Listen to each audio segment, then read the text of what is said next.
Good morning, beautiful people. It's Melanie coming to you from the Outer Banks, North Carolina. I made it back. There, put the painting in the picture. I went on a journey with my 3 little girls, plus our adopted summer child, Olive, to upstate New York, which is like the land of rural farm country, not anywhere near the city. We're 5 hours-ish away from New York City, where I grew up. And so we took this journey and visited a bunch of family. I went to a wedding and we traveled for 10 days. I came home and crashed and burned. I then felt like I desperately needed a vacation, and my kids looked at me and said, "You just had a vacation." And I said, "No, I went to work. Y'all had a vacation." Living a plant-based lifestyle makes it so that pretty much all of the cooking burden lands on me, even being out of my home and away from home. I'm able to go out and find some really cool restaurants and stuff like that, but for the most part, I'm cooking every single meal from scratch at whatever house I'm living at, and it was a journey, but so worth it. So grateful to see lots of family and friends. A lot of cool things happened on this trip, and some really sad things happened on this trip. And I wanted to get on here and talk about them because I know that other people are going through some of these difficult times along with me. And I know that because I shared an experience at my music last Monday, and a woman cried. And I know that what I'm going through is happening to many other people. So I wanted to share so that I could help whoever else is going on this journey of self-discovery and all of that stuff. So my mother is the biggest trigger in my life now to date. She doesn't know consciously, but subconsciously she knows and does the things that trigger the shit out of me and then cause a reaction, and then I react, and it's the same pattern. And I wrote this song 2 years ago for the same reason. I don't have a title for it, but the lyrics go along something like, "Sitting over there in your big green chair, I'm speaking but you can't hear me. All you see is the memory and the past that I put you through. You can't see how I've changed, transformed through it all. Finally found what I've been looking for. And you can't see me. No, you can't see the light. You can't hear the calling that sounds deep in the night. You can only see what they want you to see. Forever trapped in a reverie." And that pretty much sums up my mother. And so I am somebody that lives a very strict food lifestyle because of what I know from my 10 years in the medical industry and what I've experienced in my life and transformed through, and basically the consciousness and awareness of what they're putting in the food isn't actually good for us. And I don't want to feed my kids sugar for a good time. I don't think I don't feel like giving them cocaine at the young age of 8, 9, and 10 is a good time. And I believe that sugar is worse than cocaine. It's more addictive than cocaine, and it comes in a package where it's a fun, good time. Like, you give kids popsicles when it's a hot day outside, and you give them candy when they've done a good job, and it's like, "Here, have some more cocaine, everybody." Sorry. So this whole argument that she and I had started over marshmallows. Of all things, marshmallows. They were vegan marshmallows, and I had gone to the grocery store to get said vegan marshmallows so that she could feel like she was having a good time. I was angry about getting the marshmallows in the first place because I feel like my boundaries should be respected. If I don't want to give my kids marshmallows, I shouldn't have to give my kids marshmallows. And so I ended up getting these marshmallows, but they weren't the right kind of marshmallows because they didn't have them at the grocery store, and you can't get them anywhere else in that town except for that grocery store. It was like Green Star food co-op. And they were the mini marshmallows, like itty bitty little mini marshmallows. And I was like, oh, this is great because they can use tiny little skewer sticks and roast these marshmallows, and then they're only getting a small dose of cocaine instead of the huge gamut of cocaine that you would get in huge marshmallows, which are 9 grams of sugar versus 1 gram of sugar. And she got all pissed off and angry. And I was like, you know what? Fuck it. I'm going to throw them in the garbage can. Don't fucking care anymore. And then I just went and I said a lot of things that probably needed to be said. And I said them in a way that probably wasn't the best way to say them. But I was very frustrated and I was very angry that my boundaries were being pushed. And then what I had done and what I was able to come up with still wasn't good enough. And that was the underlying theme of the trigger, because as I stormed out of the house, it was like, I'm never gonna fucking be good enough. And I left. And I went, and how I deal with and how I transform through those bad, angry feelings is I talked it out with Christopher, my husband. I went and I sought nature, and I fully immersed myself in nature. I fell asleep on a small rocky beach on the side of a lake where there was nobody. And I journaled and I played music and I just did me and got away from it all and just let go of all the other BS. And so they cooked dinner, they put the kids to bed, they did it all, which doesn't really happen because it's too hard.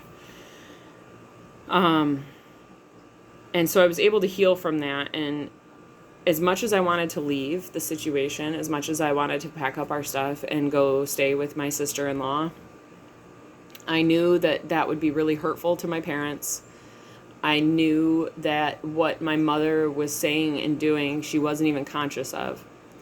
I knew that she lives in a place of absolute misery and doesn't even realize that she's there.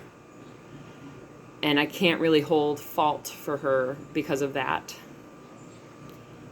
And I started to learn to have empathy and compassion for who she is and where she's at on her spiritual journey. Whether she's evolving, ascending, or staying stuck and stagnant, it doesn't matter. I started to have empathy and compassion because she's living in a really painful place and doesn't even realize that she's there. So I guess that bit of information is for all those people out there that struggle with somebody in their lives who they want love from, they seek love from, because that would be the normal thing to happen. Having a mother person in my life, a mother character, that I could talk to when things get hard, that I can reach out to when I want some advice, that I can share really exciting experiences with, who will tell me that they're proud of me. Those are all things that I wish I have, but I don't, and that's not how our relationship is meant to be. And so through this journey, during this Lionsgate portal that we just went through that shot everybody like a cannon through,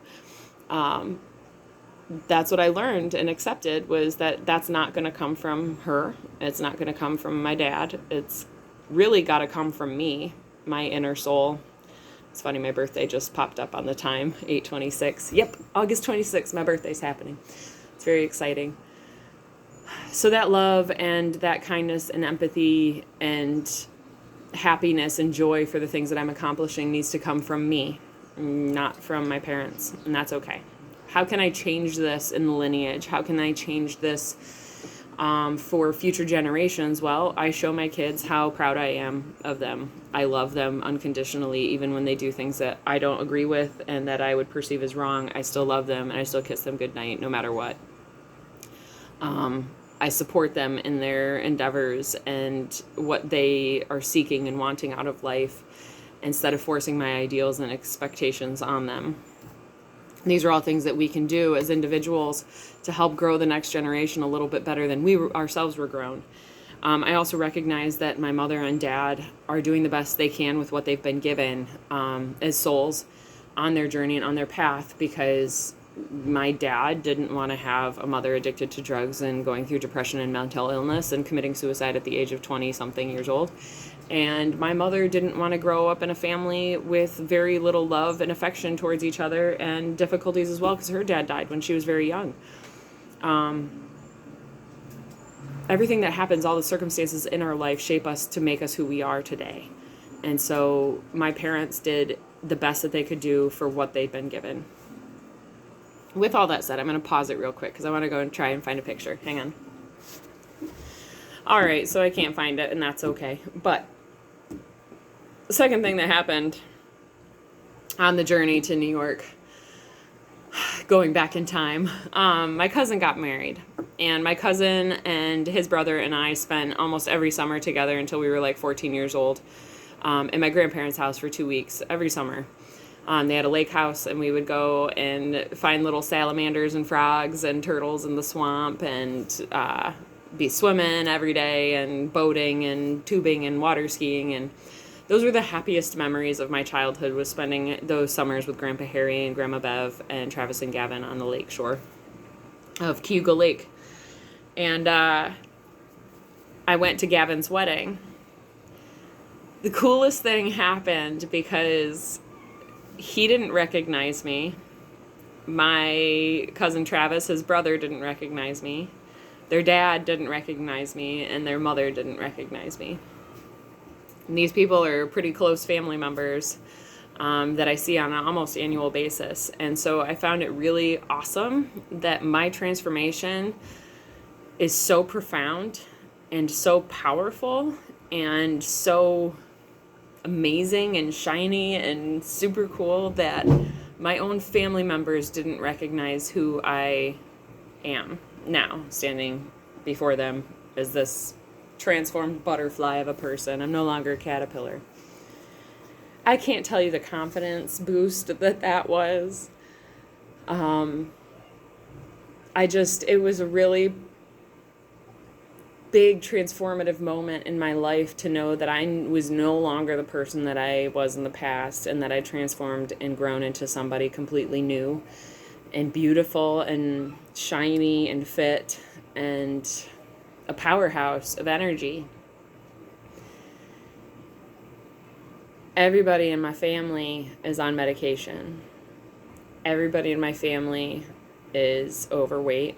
Everybody in my family has a problem with alcohol. Everybody in my family is struggling and miserable in their day-to-day lives.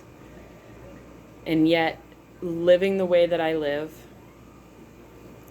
doing the things that I do to keep my body healthy, to keep my children's body healthy, is working. Because here I sit, not on pharmaceutical medication, not even Tylenol or Motrin, guys. Like, zero. I am the fittest I've ever been in my entire life. I do things that I've never been able to do before in my life. I'm able to surf for 2 hours. That's huge energy output. And it's all because of the energy that I'm putting into my body. And I know that food is the hardest addiction to break. Hands down, the hardest addiction. Why? Why is it the hardest addiction? It is because we've been programmed to believe that it's something good for us, the addictive stuff, our entire lives and our entire childhood, and we attach those memories, vivid memories, to the food that we were eating and consuming during the times that those memories were taking place. You smell a barbecue and you're like, oh, it takes me back to when I was 5 years old and we would barbecue next to the lake and have pork ribs and blah, blah, blah, like whatever it was. You have those experiences attached to the memories of the food. No wonder it's going to be so hard for people to overcome and to break. And so there's really exciting things happening now so I can help to break those patterns. I've already broken them for myself and for my family, but I can help others start breaking those patterns. And we are currently in the process of manifesting a restaurant. I'm really excited to see how it all turns out, and I'm not going to give any more details than that, but the power is real, and the transformation is real, and the future that we are looking into is real. And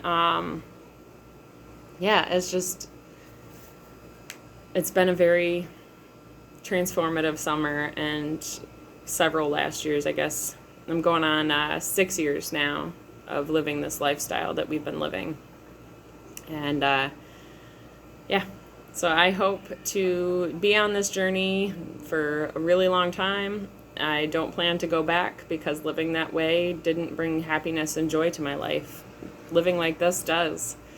And I woke up and did the laundry and tended the garden, made the breakfast, and now we're going to go hit the waves and live our best life doing what we do best, and that's having fun and enjoying everything that this life has to offer in a healthy vessel, because you can't really enjoy life if you're not in a healthy vessel. So with all of that said, thank you for watching. Thank you for being here. Thank you for taking the time out of your day to listen to the words that I am speaking about. If you want more information on this lifestyle that I am living with my children in tow, please feel free to tune in for future videos. Hit the subscribe button and check me out on Instagram. I don't do Facebook anymore because it's kind of Facebook. And I know Instagram's owned by Facebook, but for some reason, like, Instagram. Not the Facebook. My Instagram handle is also Naked Lady Mandalas, and it's not because I bear my naked body, but it's because I bear my naked soul to help others on their spiritual journey and path of transformation. So I wish you all the best. So much peace, so much love, so much namaste. The soul within me recognizes the soul within you. And have a wonderful day, folks. Adios.